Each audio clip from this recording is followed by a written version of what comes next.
Seringkali kita sebagai pasien itu sangat awam atau tidak sadar apakah gejala awal pada penyakit gusi atau yang dikenal dengan periodontitis ini. Gejala awal yang bisa terjadi pada pasien itu adalah seperti terdapat gusi yang merah, disertai bengkak, serta gusi yang berdarah terus-menerus apabila kita menyikat gigi.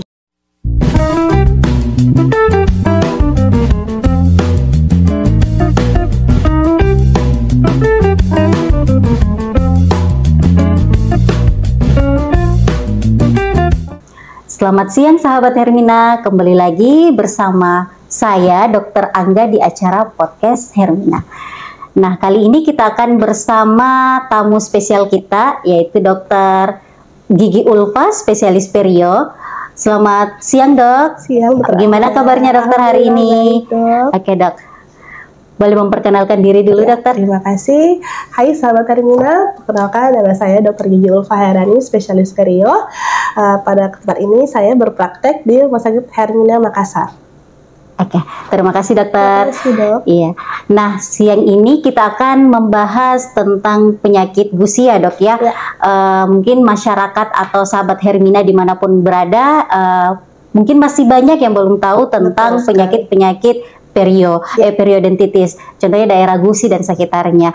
Mungkin kita lebih sering mengenalnya dengan sebutan periodontitis ya dok ya. Baik dokter, ya mungkin bisa lebih dijelaskan lagi dok, apa sih sebenarnya periodontitis ini dok? Terima kasih Dr. Angga. Ya, terima kasih. Saya akan menjelaskan secara singkat apa sih periodontitis itu. Nah, periodontitis itu adalah suatu infeksi yang serius yang terjadi pada gusi, di mana sudah melibatkan jaringan lunak dan tulang penyangga gigi. Jika periodontitis ini tidak diobati, maka dapat terjadi kegoyangan gigi sampai gigi tanggal atau hilang. Seperti itu dok. Seperti itu ya dok ya. Iya. Artinya kalau kita tidak mencegah segera atau mengobati segera, maka akan lebih fatal lagi ya dok. Betul ya akibatnya. Sekali, nah, gejala awalnya seperti apa sih dok kalau periodontitis ini dok?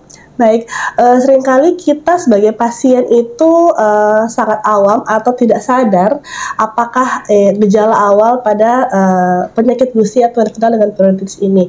Gejala awal yang bisa terjadi pada pasien itu adalah seperti terdapat gusi yang merah, disertai bengkak, serta gusi yang berdarah terus-menerus apabila kita menyikat gigi.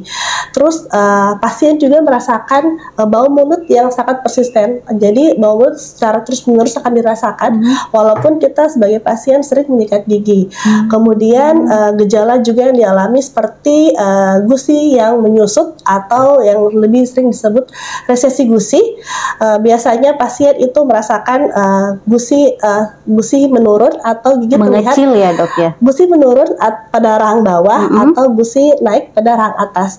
Jadi biasa pasien itu merasakan kok gigi saya agak panjang ya dok kelihatannya. Nah itu terjadi gusi yang menyusut akibat dari kerusakan jaringan proses itu. infeksi Betul, itu ya dok ya. Oke dokter. Artinya ada gejala demam juga ya dok ya biasanya disertai. Di beberapa pasien kalau misalnya sudah periodontitis parah bisa demam pasien juga. Artinya kalau memang ada gejala awal seperti itu harus segera diperiksakan ya dok ya, di poli gigi bagian perio. Oke dok, izin lanjut dok, tahapan periodontitis ini seperti apa sih dok?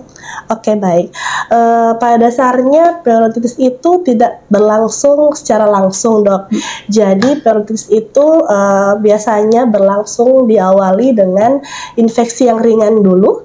Biasanya disebut dengan gingivitis. Gingivitis itu jika tidak diobati maka bisa terjadi periodontitis karena sudah melibatkan jaringan lunak dan tulang penyangga gigi dok. Begitu dok.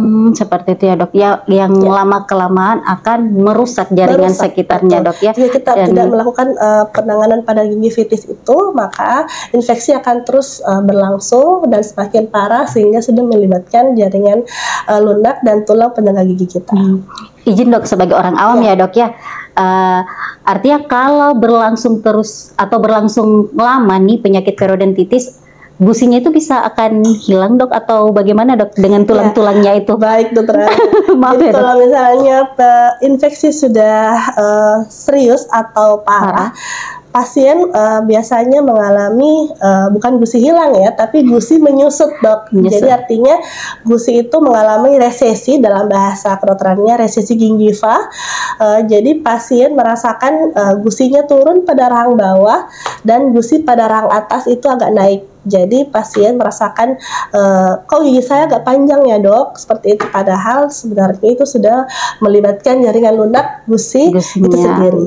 Iya, Dok. artinya sehingga tidak ada yang menopang, memfiksasi Iya, lebih kuat lagi ya, betul, Dok ya. Oh baik, dokter.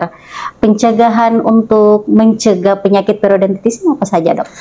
Baik, pencegahan periodontitis itu sebenarnya sangat mudah ya, Dok. Sebaiknya kita sebagai pasien minimal sikat gigi 2 kali sehari, Dok. Kemudian kita bisa menggunakan benang gigi atau bisa disebut dental floss untuk membersihkan sisa-sisa makanan pada selagi kita. Kemudian kita juga dapat mengkonsumsi atau menggunakan obat kumur antiseptik untuk mengendalikan bakteri.